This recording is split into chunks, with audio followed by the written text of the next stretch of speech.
name is Jay. I've been living with this condition since 2019, and I'm in Chicago, Illinois.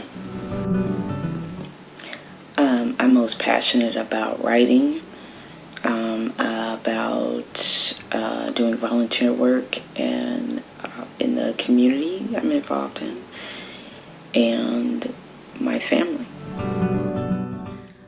Well, I guess I've been having signs for a good year or two off and on, but what led me to seek help was finally started getting this numbing feeling in my right leg or thigh early in the mornings. It only happened when I would get up in the morning.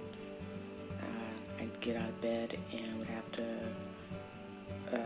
I would have a sudden need to run to the bathroom, but my leg wouldn't work, so I would pop out of bed and really have to go to the bathroom badly. But it was, I would fall, or I'd have to shake my leg up or drag myself to the bathroom before I began to, eliminate on myself.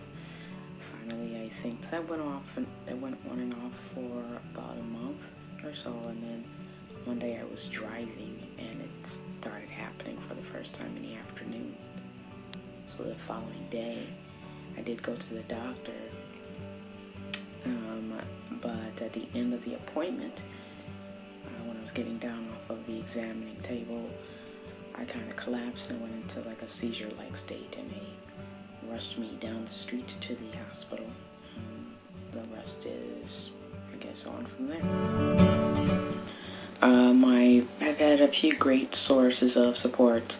I don't want to discount myself, actually, and the power of positive thinking, because a lot of times it's got me down, and been able to kind of keep my mind strong and busy to keep focused. I also want to extend that to my mom as well.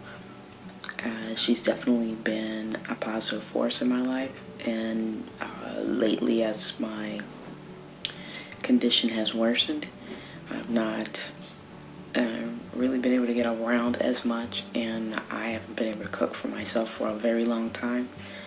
But now she's been making me food and bringing it over.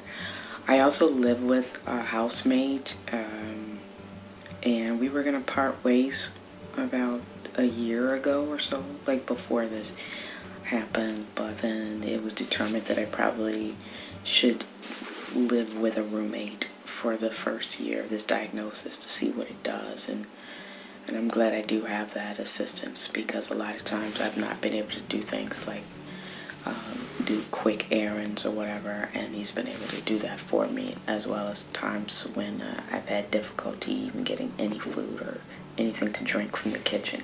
He's been there for me to do that as well whenever he can.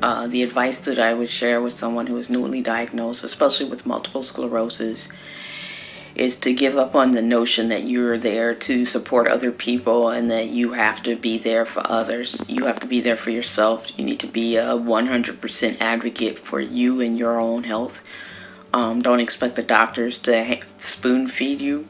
You need to also become an expert in your own illness and take more of a leading role in your life probably than you have ever done before.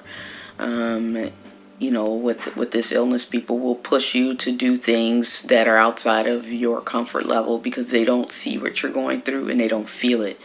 But you have to remember now that you have this, the world revolves around you. You do not revolve around it.